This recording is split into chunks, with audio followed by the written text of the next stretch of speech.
I've walked through fire on 3 continents, from the dusty back streets of Baghdad to the frozen ridges of the Hindu Kush, and even the humid jungles of Southeast Asia, where the air itself seemed to conspire against you.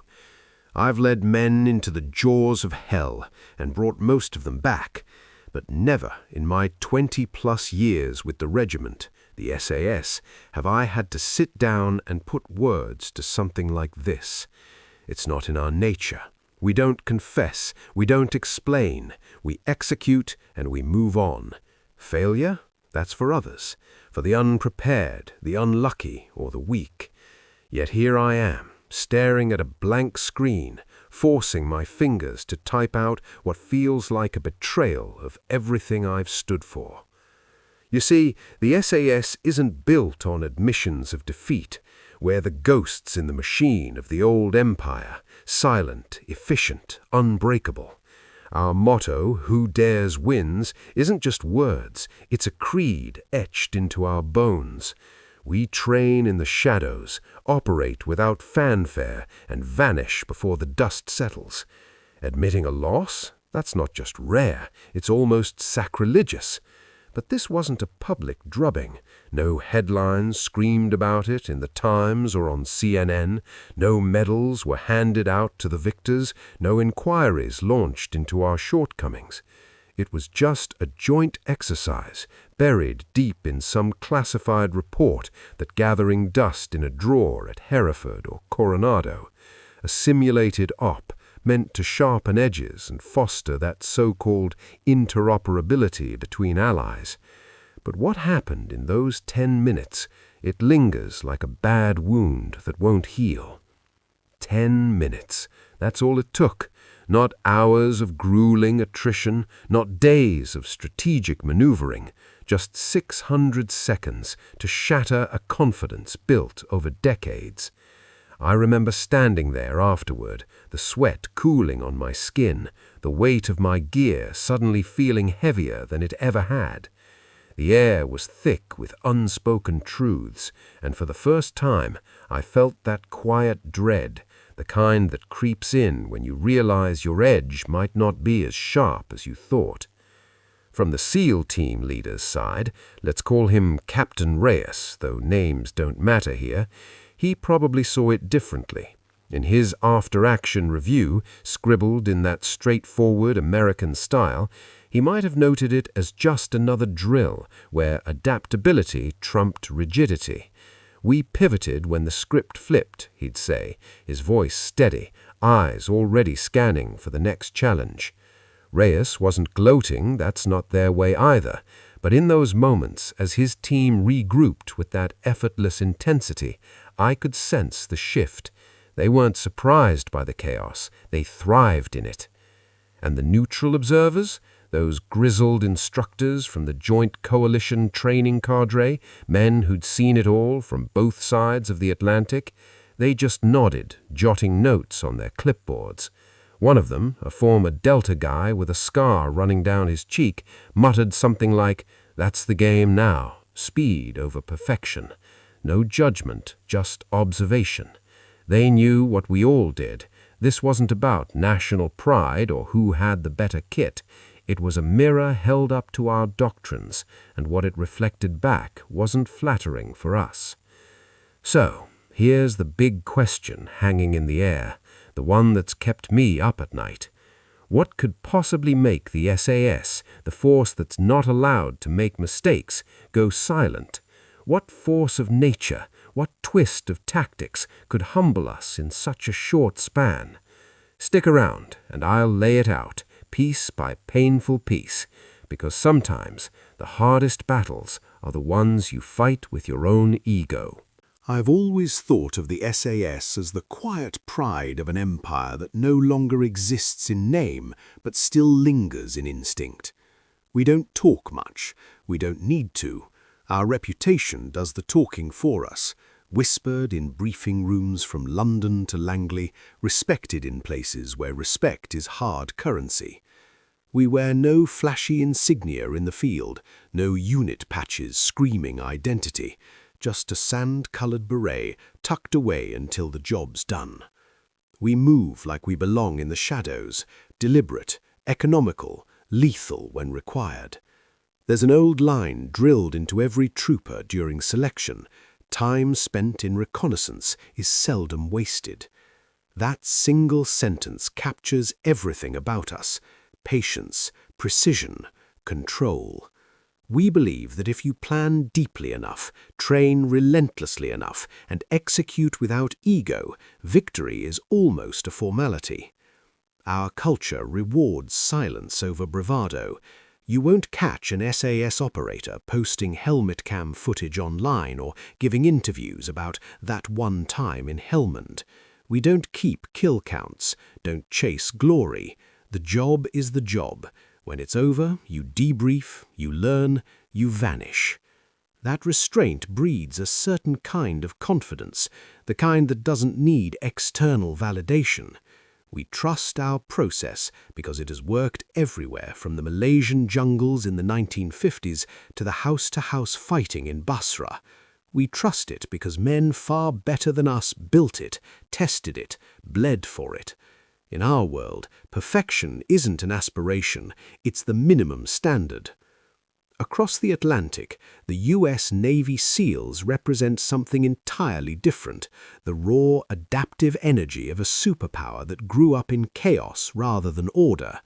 They're younger as an organization, louder by necessity, forged in the post-9/11 furnace where wars refuse to follow tidy scripts. Their culture thrives on argument, heated, direct, sometimes brutal. In their team rooms, a chief can challenge an officer without fear because the best idea has to win, not the highest rank. They don't venerate individual legends the way some units do. The team is the weapon, and ego gets checked at the door. They train under insane physical and mental stress, but the real difference is philosophical. They accept that plans will break on contact, so they build men who can rewrite the plan mid-fight. From the SEAL's perspective, and I'm reconstructing this from conversations with Captain Reyes after the fact, reality doesn't wait for perfect intelligence or ideal positioning. It punishes hesitation faster than it punishes mistakes. Their core belief is simple: move fast, fix errors on the fly, stay aggressive. Where we might spend hours gaming out contingencies, they'll run dozens of iterations in days, then trust their operators to improvise when the inevitable curveball arrives. It's not recklessness, it's calculated acceptance of friction. They're comfortable with controlled chaos because modern battlefields, whether in Fallujah alleys or Syrian villages, rarely offer clean lines and predictable enemies. That fundamental difference created friction the moment our two units met for the exercise. We looked at them and saw excess: too much gear, too much muscle, too much noise. Their plate carriers were heavier, their weapons tricked out with every optic and suppressor money could buy. They moved with a certain swagger, cracking jokes in low tones, radiating that easy American confidence. To us it bordered on sloppiness. We prided ourselves on traveling light, on blending in, on doing more with less. "All that kit," one of my troopers muttered during the initial link-up, "and they still can't move quietly." We smiled the thin, superior smile of men who believed subtlety was the ultimate force multiplier. They, in turn, saw us as relics, polite, precise, but ultimately too bound by doctrine. Reyes later admitted his team's private assessment: the Brits were meticulous, almost surgical, but slow to deviate when the picture changed. "You guys wait for the perfect shot," he told me over a beer months later. "We take the good enough shot and adjust." They respected our marksmanship, our fieldcraft, our legendary selection process.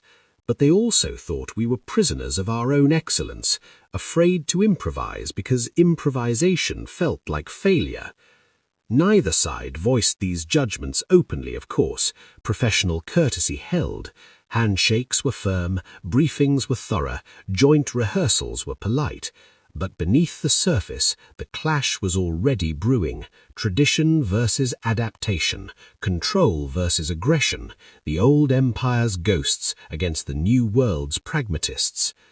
The exercise itself was classified, buried under layers of Allied special operations bureaucracy.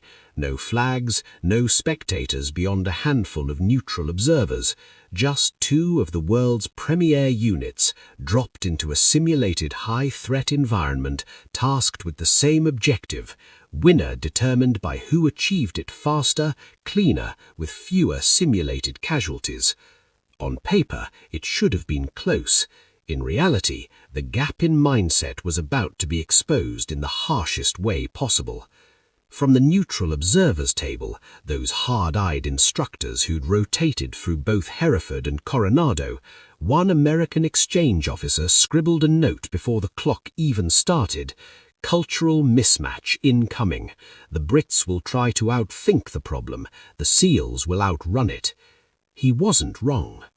I've never been one for hero worship, but if there's anyone in the regiment who embodies what the SAS is supposed to be, it's Major Alexander Harrow.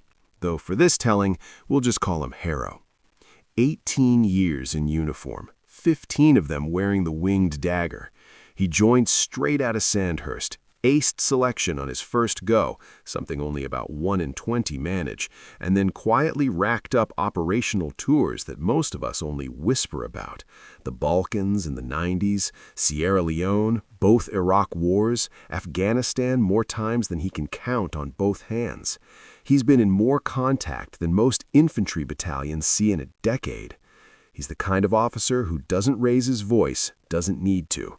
When he speaks, the room listens, not because of rank, but because he's earned it the hard way, by bringing men home when the odds said otherwise. Harrow believes in 3 things above all else: discipline, control, and process. He'll tell you that chaos is just unexamined order, and that the difference between disaster and victory is almost always preparation. His planning sessions are legendary, whiteboards covered in meticulous arrows, timings down to the second, contingencies nested inside contingencies. He drills his team until muscle memory overrides panic. In his world, there is no such thing as good enough improvisation. There is only the plan and the disciplined execution of it. His calm is absolute. I've seen him take a round, graze his neck and helmet, and simply press a field dressing against it while continuing to direct fire. No flinch, no curse, just cold assessment and forward movement. His greatest strength is analytical clarity under pressure. Give him 30 seconds of observation and he'll map enemy positions, fields of fire, and escape routes better than most people do with satellite imagery. But that same strength carries a blind spot. He's not comfortable when the situation demands snap judgment with incomplete data. Harrow hates acting on 70% information. He wants 95%, and he's willing to wait the extra 5 seconds to get it. In the wars we fought together, that caution saved lives. It kept us from blundering into ambushes, kept us from wasting ammunition on shadows. But in a different kind of fight, one that moves faster than intel can flow, it can become a liability. On the other side stood Chief Warrant Officer Daniel Reyes. Call him Reyes. Younger by almost a decade, with that lean, sun-baked look you get from too many deployments in the Middle East and Pacific. He came up through the enlisted ranks, made chief, then went warrant, the path that produces some of the most dangerous men in the teams. His resume isn't shrouded in the same myth as Harrow's. SEAL operations tend to leak into books and documentaries faster than ours do, but don't mistake visibility for lesser quality. Reyes has led platoons through Ramadi when it was at its worst, cleared compounds in Abbottabad-era night raids, and spent years hunting high-value targets in places that don't officially exist. His wars have been short, violent, and constantly shifting, urban block to desert wadi to mountain village in the space of weeks. Reyes is the antithesis of Harrow in almost every way. Where Harrow is reserved, Reyes is direct, blunt when needed, quick with dark humor to bleed off tension. Where Harrow plans in silence, Reyes plans out loud, inviting argument, demanding pushback. His teams call him chaos behind his back, half affection, half truth. He believes that no plan survives the first magazine, so you'd better build men who can think faster than the enemy can react. His decision loop is brutally short. Observe, decide, act, adjust, rinse and repeat. He's comfortable making calls on partial information because he's done it 100 times and lived. That willingness to gamble has cost him. Friends lost to decisions that looked perfect in hindsight but weren't. But it has also produced victories that stricter doctrine would never have allowed. Reyes's strength is velocity of thought and action. He reads a room, a battlefield, or a shifting scenario faster than anyone I've ever seen. He'll abandon a perfectly good plan the moment it stops fitting reality, without ego or hesitation. His weakness, if you can call it that, is the mirror image of Harrow's. He sometimes accepts risk that a more cautious commander would refuse. He'll push a tired team one more bound, trust a local source one more time, take the aggressive route because aggression often creates its own luck. It works more often than it fails, but when it fails hard. From the neutral observer's perch, the contrast was stark even before a shot was fired. One of the senior instructors, a grizzled Australian SAS warrant officer who'd cross-trained with both units, leaned over to his American counterpart and said, "You've got the Scalpel versus the chainsaw, mate. Precision against speed. 10 minutes won't be enough to hide which one cuts deeper in this environment." He was right. Harrow represented everything sacred about the regiment, controlled excellence, the quiet certainty that perfection is achievable if you refuse to compromise. Reyes embodied the American approach that had come to dominate the post-9/11 era, adaptive aggression, the acceptance that perfection is a luxury modern war rarely affords. Neither man disliked the other. There was professional respect from the first handshake.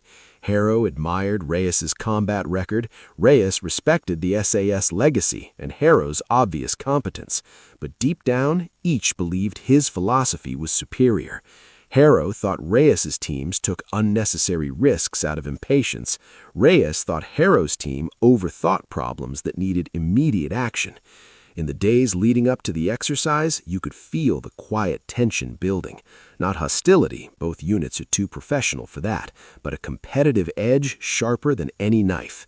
We knew we were the benchmark. They knew they were the new standard. Only one of us could be right. Looking back, the clash wasn't really between nations or even individuals. It was between two valid answers to the same eternal question. In war, is it better to be flawless or fast?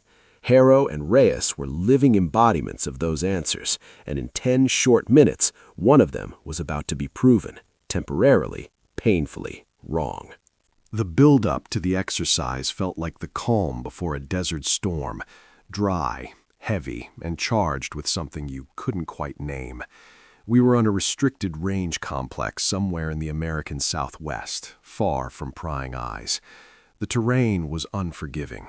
Rolling hills dotted with scrub, dry washes that could hide a platoon, and a cluster of mocked-up buildings representing the objective, a high-value target compound.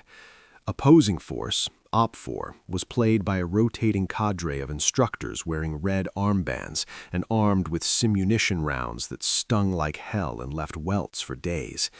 The scenario was straightforward on paper. Infiltrate, locate, and extract the HVT. Exfil without triggering a full alert. First team to complete the task with the fewest simulated losses wins. Time limit, 30 minutes. In reality, it would be decided in 10. Our preparation, under Harrow's direction, was textbook SAS. We arrived 3 days early, walked the ground in civilian clothes, memorized every contour line. Back at the forward staging area, a cluster of tents and shipping containers, we built a full-scale sand table and ran rehearsals until the sequence lived in our sleep. Every man knew his primary, alternate, and emergency roles. Timings were synchronized to the second. Bounding overwatch distances, flashbang throws, entry points, even the exact hand signals for HVT secured. Harrow's brief was quiet and methodical. "We do not deviate unless the situation is catastrophic," he said, his eyes scanning each of us. "Control the tempo, control the fight. No heroics, no shortcuts. Precision over speed." We nodded. This was how we had always won. The plan was elegant, almost beautiful in its economy. In our minds, the only way we could lose was if we made a mistake, and we didn't make mistakes. From Reyes's side, the preparation looked chaotic to us, almost amateurish. Their team room was loud. Constant debate, markers squeaking on whiteboards, plans drawn and erased in minutes. They ran fewer full rehearsals and more stress shoots, throwing curveballs at each other, sudden op-form reinforcements, comms blackouts, wounded teammates. Reyes encouraged dissent.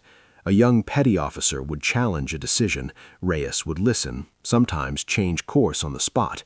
"Better to argue it out here than die arguing it out there," he'd say. Their final plan was looser. Fewer fixed waypoints, more decision points delegated to element leaders. When one of my troopers asked a SEAL counterpart about their timeline, the American shrugged. "We'll adjust when we see what the defense gives us." To us, that sounded like hoping for luck. To them, our rigidity sounded like inviting disaster. The night before, the atmosphere in camp was brittle. No banter between the two teams, no shared beers, just quiet maintenance of weapons and kit checks. I caught Harrow staring at the sand table long after the rest of us had turned in, tracing routes with his finger, lips moving silently as he rehearsed contingencies. Across the compound, Reyes's team was running a last-minute murder board, grilling each other on worst-case scenarios, voices rising and falling in intense bursts. One of the neutral instructors, a Canadian JTF-2 master warrant who'd seen more joint exercises than most, wandered between the two camps and later told me, "Your boys are coiled like a spring. Their boys are loose like a rubber band. One's going to snap forward, the other's going to snap back.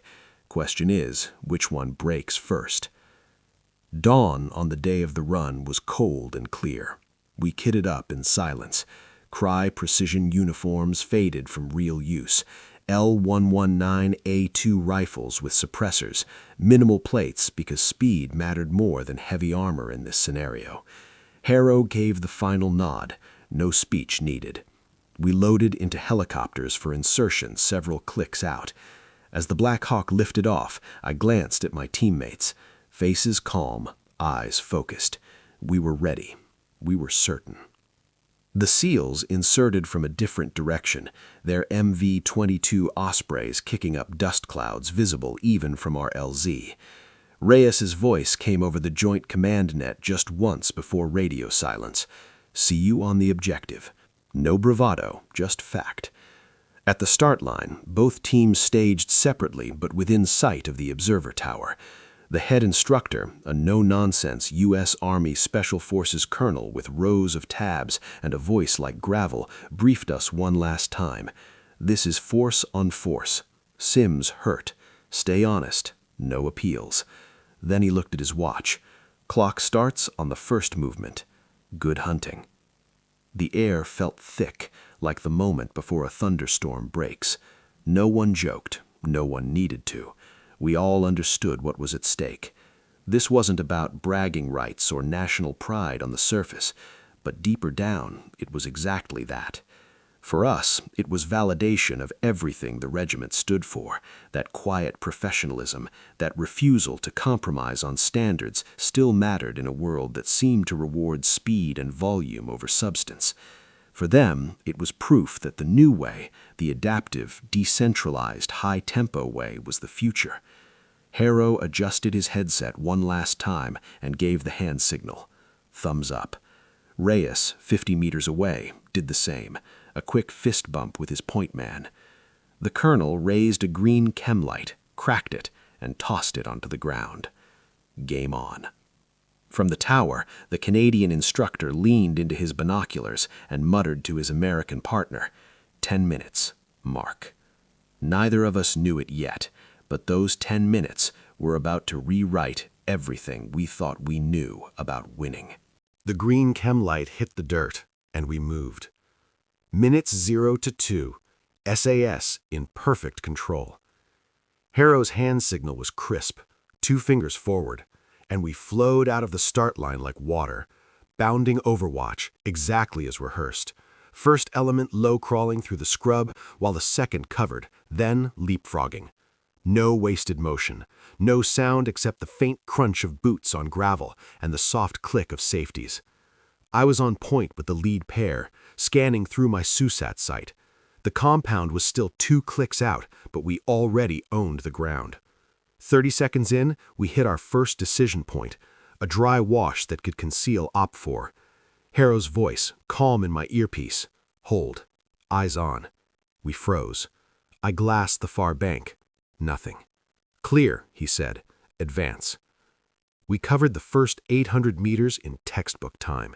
The SEALs, visible in my peripheral vision to the southwest, looked disorganized by comparison. They were moving fast, too fast, bunching slightly, not maintaining perfect intervals. One of their elements even crossed an open patch without full coverage. I remember thinking, they're going to pay for that. From the observer tower, the Canadian instructor's voice crackled over the neutral net. SAS owning tempo, SEALs aggressive but exposed, Brits ahead by 20 seconds. Reyes later told me what it looked like from his side. They ditched their initial axis almost immediately after spotting fresh tire tracks that weren't on the intel package. Script said, "Oh, left around the hill," he said. Reality said the bad guys had moved a sentry post. We adjusted. To us, our steady advance looked predictable. They were already probing for weakness, sacrificing form for speed. But at the 2-minute mark, we were ahead, cleaner, and in full control. It felt exactly like every successful op I'd ever run. Minutes 2 through 4. The first cracks appear. We reached the final rally point, a shallow depression 400 meters from the compound walls, perfect cover.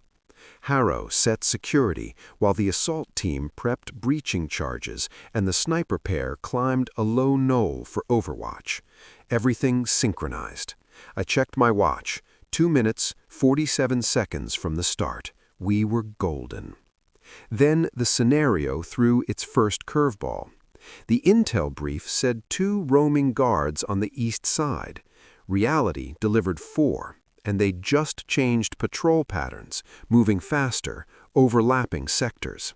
One of them was now walking straight toward our position. If he kept his line, he'd stumble right into us in 90 seconds. Harrow's voice. Hold for confirmation. Need positive ID on all 4 before we commit. Standard procedure. We never fire until we're certain. Never reveal early. I watched the guard through my scope. 60 meters and closing. My heart rate ticked up, but training held. Wait for the word. Across the battle space, the SEALs hit the same problem, but reacted differently. Reyes saw the changed patrol almost instantly, no pause. He made a quick hand signal, and his breach element peeled off, flanking wide to the west, while the support element laid down distracting noise, simulated rock throws that drew 2 guards away. They lost perfect formation, looked messy, but gained 30 crucial seconds. They were now 30 meters closer to the wall than we were. From the tower, SEALs took a risk, pulled 2 guards off station, SAS still holding for perfect intel, gap closing. That hesitation, those 15 seconds we waited for Harrow to confirm all 4 guards, felt justified in the moment. It was doctrine, it was safe, but it was the first time the plans started slipping. Minutes 4 to 6, the clash of mindsets. The guard was now 40 meters out. Harrow finally gave the go. Quiet takedown.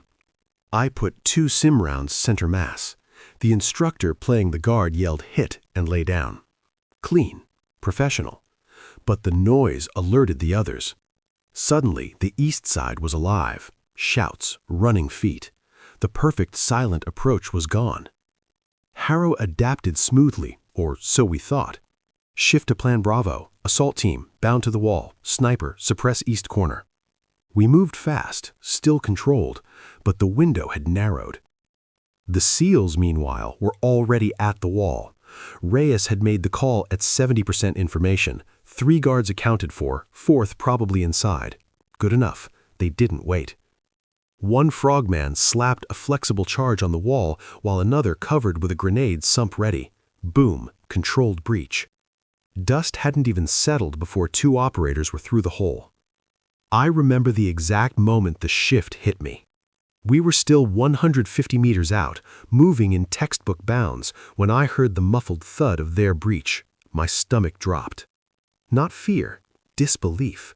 How are they inside already? Reyes's perspective, we knew the patrol change broke the plan. Waiting would have cost us the initiative, so we forced the fight on our terms. They accepted the risk that the 4th guard might flank them. He didn't. Luck? No. Calculated aggression. From the tower, the American instructor chuckled into the net. SEALs just rewrote the timeline. SAS reacting now. This is where it gets interesting. Those 2 to 3 second hesitations, waiting for confirmation, waiting for the perfect shot, were adding up. Not huge delays individually, but in a 10-minute window, they were lethal. Minutes 6 to 8, technical depth and the unraveling. Inside the compound, things got technical fast. The layout was a maze, 3 main buildings, courtyards, and interior walls. Our plan had us clearing Building A first. Intel said HVT likely there, then B, then exfil via the north gate. We breached the east wall at 6:12. Entry was flawless. Flashbangs, dominant angles, corners cleared with mirror precision.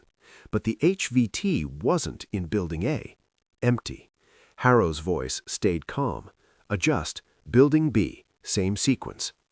That adjustment cost us another 40 seconds, reorienting, restacking, moving across exposed courtyard. The SEALs were operating differently.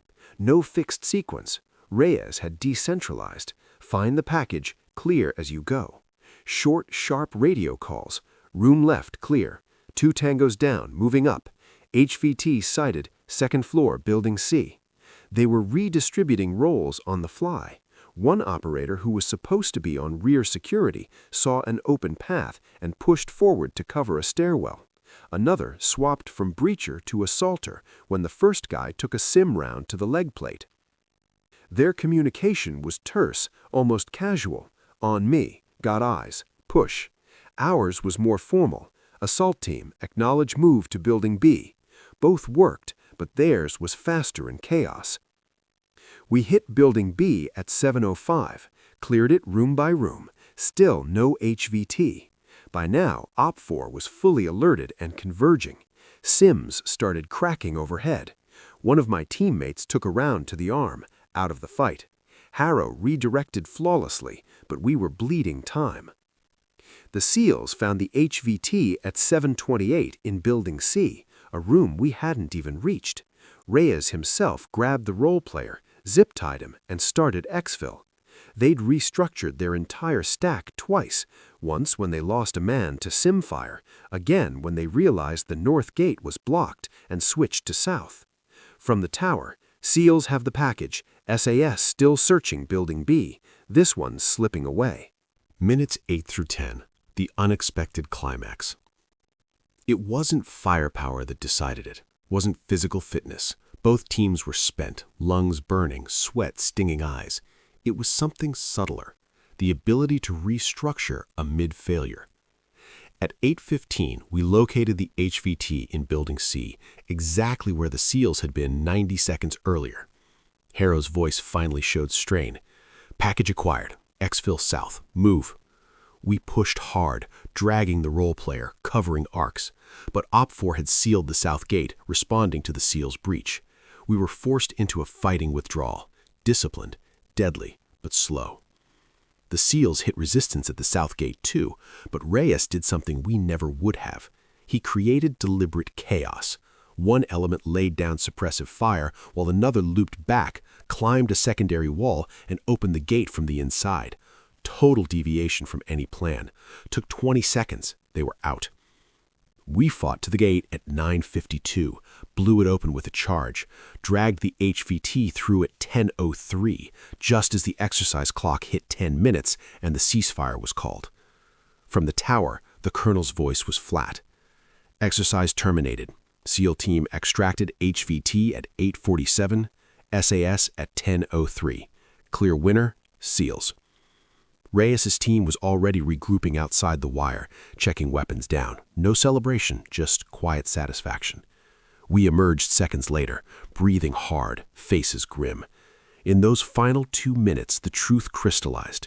The SEALs hadn't beaten us with better shots or faster runs.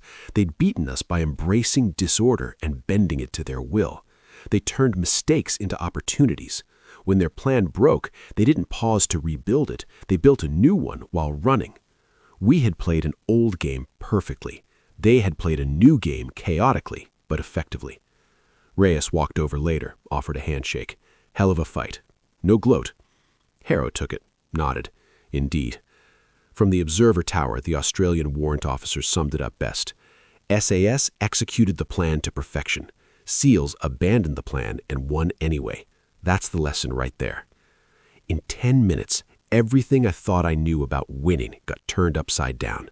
We didn't lose to better soldiers. We lost to a better philosophy for the world we actually fight in now. And that silence afterward, it wasn't defeat. It was understanding. Painful, humbling, irreversible understanding. The ceasefire horn blasted across the range at exactly 10 minutes, sharp and final, like a referee's whistle ending a fight no one had seen coming. We came out of the south gate in good order. Harrow in the rear, making sure every man was accounted for, the HVT role player stumbling between two of us with zip ties on his wrists. Sweat was pouring down our faces, kits heavy with dust and spent sim casings. The air smelled of cordite and hot brass. We formed a loose perimeter just outside the wire, weapons lowered but still ready, breathing hard. 50 meters away, Reyes' team was already doing the same. No cheering, no high fives, just the quiet ritual of weapons down, magazines checked, quick pats on the back for the ones who'd taken sim hits. Reyes stood in the center, scanning his men the way Harrow was scanning ours, looking for injuries, looking for signs that anyone was rattled. Their HVT was sitting on the ground, hands bound, an instructor beside him marking the extraction time on a clipboard. And then came the silence. Not the normal post-exercise chatter you'd expect, guys slagging each other off, laughing about close calls, arguing over who got shot first. Nothing. Just the wind moving through the scrub and the distant thump of helicopter rotors as the medevac birds stood down. We looked at them, they looked at us. No smirks from their side, no excuses from ours, just acknowledgement in the eyes. Something significant had just happened, and nobody needed to say it out loud. Harrow walked forward first, slow and deliberate, until he was halfway between the two groups. Reyes met him there. They shook hands, firm, lingering a second longer than courtesy required. No words I could hear.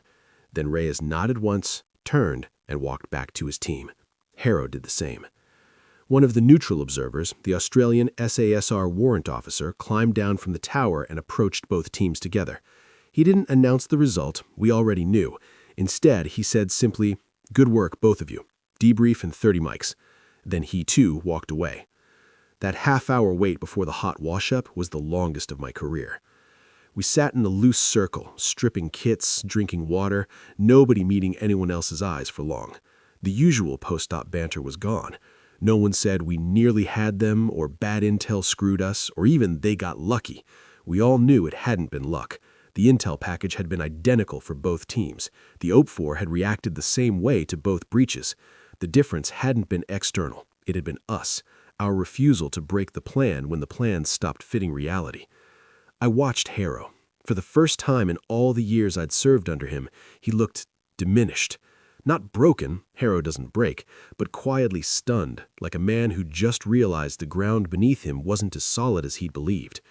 He cleaned his rifle methodically, but his eyes kept drifting to the compound walls, replaying it all. I could almost hear the questions looping in his head. Where did we lose the tempo? Why did 30 seconds of caution cost us 3 minutes of momentum? When did precision become paralysis? Across the gap, the SEALs weren't celebrating either. Reyes was crouched with his platoon chief and a couple of senior petty officers talking low, pointing at a rough sketch in the dirt. Later, he told me what they were discussing. Not how great they'd been, but how close it had come to going the other way. We almost got pinned at that second wall. One more OP4 squad and we'd have been fighting for our lives instead of X-filing clean. They weren't basking. They were dissecting, cataloging what had worked, what nearly failed, what to refine next time. No self-congratulation, just the cold-eyed pursuit of getting better.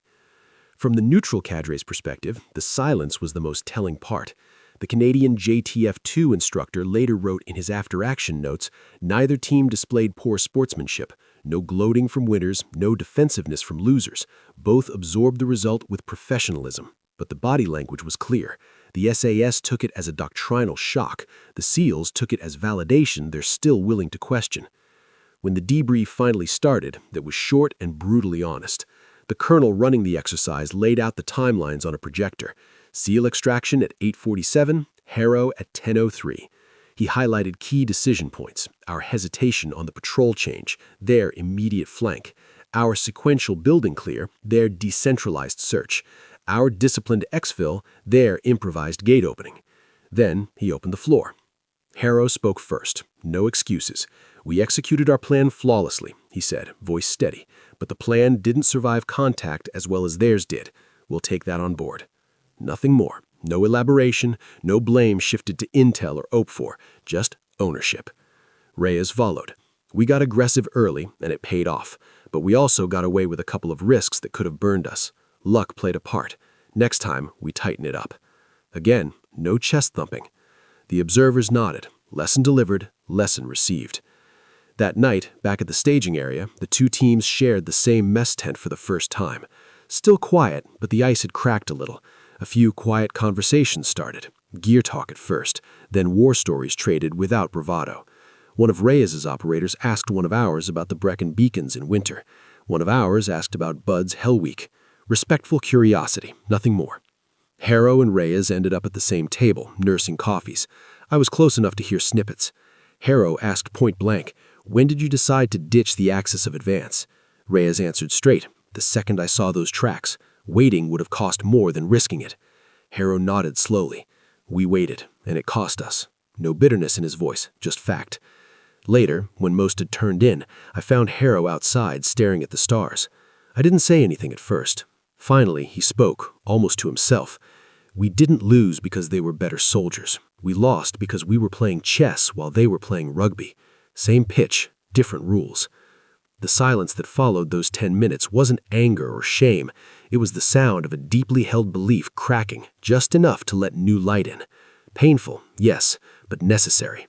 Because in our world, the ones who refuse to learn from silence are the ones who don't come home next time. Months have passed since that dust-choked range in the American Southwest, and I still carry those 10 minutes like a round in the chamber, always there, always loaded. I've replayed them 1,000 times, every bound, every hesitation, every moment we chose perfection over progress. The conclusion is always the same. We didn't lose, we were out-adapted. And that distinction matters more than any scoreboard ever could. The hardest part to admit, even now, even here, is that the SAS didn't need to abandon who we are to learn from it. We didn't suddenly have to become loud, brash, or reckless. What we needed was subtler, and therefore more painful, permission to bend. Not break, bend. To build flexibility inside the framework we already trusted, rather than clinging to the framework when it no longer fit the fight. Harrow and I spoke about it at length on the long flight home. He was quieter than usual, staring out the window at the black Atlantic below. Finally, he said, "We've spent decades refining a process that assumes we can control variables. But the modern battlefield doesn't respect control. It rewards those who can surf chaos instead of trying to dam it." Then he added something I'll never forget. "We don't need to throw discipline overboard. We need to teach it to swim in rougher water." Back at Hereford, the debrief wasn't public, of course. The regiment doesn't air its laundry. But word traveled fast in the way it does in small, tight communities. No one mocked us. No one needed to. The message landed cleanly. Even the best can be rendered obsolete if they stop evolving. Training cycles changed almost immediately. Nothing dramatic, nothing that would make headlines, but meaningful nonetheless. More decision-making pushed down to the lowest level. More injects during exercises, sudden intel changes, comms blackouts, shifting objectives, forcing troopers to rewrite plans on the fly. We started running scenarios with deliberately incomplete information, rewarding speed of adaptation as much as accuracy of execution. Harrow pushed for it personally. "Allows small mistakes in training," he told the directing staff, "so we don't make big ones in combat." From Reyes' side, the lesson was different but complementary. He told me later, over a secure video call, that they'd taken notes too. "You guys showed us what real control looks like," he said. "We sometimes treat plans like suggestions. Watching you execute flawlessly reminded us that aggression without a solid base is just noise." Their next workup incorporated more detailed rehearsals, more emphasis on economy of movement. Not to become us, just to steal the parts of us that still worked better. The larger truth, the one that sits heaviest, is that modern war has shifted under our feet. It no longer belongs to the strongest, the best equipped, or even the most skilled in absolute terms. It belongs to the fastest learner. The side that can cycle through observe, orient, decide, act quicker than the enemy. The side that treats every plan as a starting point, not scripture. Technology has compressed time. Drones spot you faster. Satellites track you relentlessly. Information flows in real time. The luxury of patient, perfect reconnaissance is shrinking. Hesitate for 5 seconds too long, and the window closes. We learned that the hard way in 10 minutes. I don't write this to diminish the regiment. The SAS remains one of the finest fighting forces on Earth. Selection still breaks almost everyone who attempts it. Standards haven't dropped an inch, and our operational record speaks for itself. But myths die hard, and one of ours took a hit that day. The myth that flawless execution of a flawless plan is always enough. Sometimes the world moves too fast for flawless. Sometimes good enough right now beats perfect too late. Reyes put it bluntly in one of our follow-up exchanges. "You guys are surgeons. We're trauma docs in the ER. Different wars bred different medicine, but the patient today is bleeding out faster than either specialty anticipated." He's right. So, here's the final confession, the one I've been building toward since the first line. We didn't lose because the SEALs were stronger, fitter, or luckier. We didn't lose because of bad intel or biased umpires or inferior kit. We lost because in those 10 minutes, they adapted faster than we did. They saw the plan break and immediately built a new one. We saw the plan break and tried harder to make the old one work. That's it. That's the entire difference. And if that sounds simple, it's because it is, devastatingly so. Great institutions don't collapse under external assault. They ossify from within when they stop questioning their own perfection. The SAS hasn't ossified. We're changing, quietly, professionally, the way we do everything. The next time we share a range with the teams or Delta or anyone else, it won't be a repeat. We'll bring our discipline, our precision, our lethal patience. But we'll also bring something new. The humility to let the situation shape the plan, not the other way around. Who dares wins. But now we understand that sometimes daring means abandoning the perfect plan the moment it stops being useful. Sometimes daring means trusting your men to think faster than the enemy can react. Sometimes daring means accepting you might be wrong in the moment and fixing it while the clock is still running. It's January now. A cold, wet night at Hereford. The kind of rain that finds every gap in your kit and reminds you why selection is run in these hills.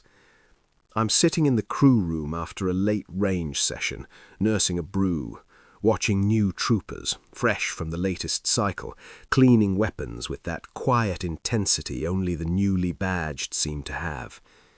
A year has passed since those 10 minutes in the desert, and the regiment feels different. Not softer, not louder, just sharper in a new way. We ran a rematch 6 months ago. Same range, same scenario, updated intel package to keep it honest. This time, the observers couldn't call it at the 10-minute mark. Both teams extracted the HVT within seconds of each other. SEALs still a hair faster, but not by enough to matter. The colonel running the exercise just shook his head and said, "Draw," and that's the best outcome we could have hoped for. Harrow was there, commanding our side again. Afterward, he and Reyes shared a beer under the floodlights. I overheard the tail end of their conversation. "You lot adapted quick," Reyes said, tipping his bottle. "We had good teachers," Harrow replied. "Simple, no drama." The truth is, we borrowed from them without losing ourselves. We kept our discipline, our patience, our economy of force, but we layered in something new, delegated disruption. Troopers now have explicit permission, if the situation demands it, to break the plan early, fix it fast, and report later. We train it relentlessly. The first time a young operator ditched a rehearsed axis during an exercise and still won the objective, the directing staff didn't chew him out. They nodded. Progress. From what Reyes tells me, they've borrowed back. More emphasis on silent movement, lighter kits for certain scenarios, deeper contingency planning before the chaos hits. The teams haven't become British. They've just become marginally less American in the best possible way. The broader special operations community noticed. Quietly, of course, no press releases, no viral videos, but joint training rotations now include more adaptive injects. Delta runs similar scenarios with DevGru. The Australians, Canadians, even the Poles have incorporated elements of both approaches. 10 minutes on a dusty range rippled further than any of us expected. I still think about that silence after the first exercise. It wasn't defeat. It was the sound of pride making room for growth. The regiment has survived worse threats than a tactical setback, political meddling, budget cuts, wars that dragged on too long. But internal complacency? That's the killer no enemy can match. Those 10 minutes vaccinated us against it. Harrow retired last month. Quiet ceremony, no speeches. He's off to some advisory role where he'll pass on what he learned the hard way. Before he left, he pulled me aside. "Tell the lads," he said, "that the beret doesn't make them invincible. Staying dangerous does, every day." Then he was gone. Typical. Reyes and I still exchange the occasional message, war stories mostly. He's deployed again, somewhere hot and classified. He signed off his last one with, "Stay fast, stay quiet." We will. Because at the end of it all, that's what those 10 minutes taught us. The world doesn't owe perfection a victory. It rewards the ones who can be perfect when it matters and imperfectly fast when it doesn't.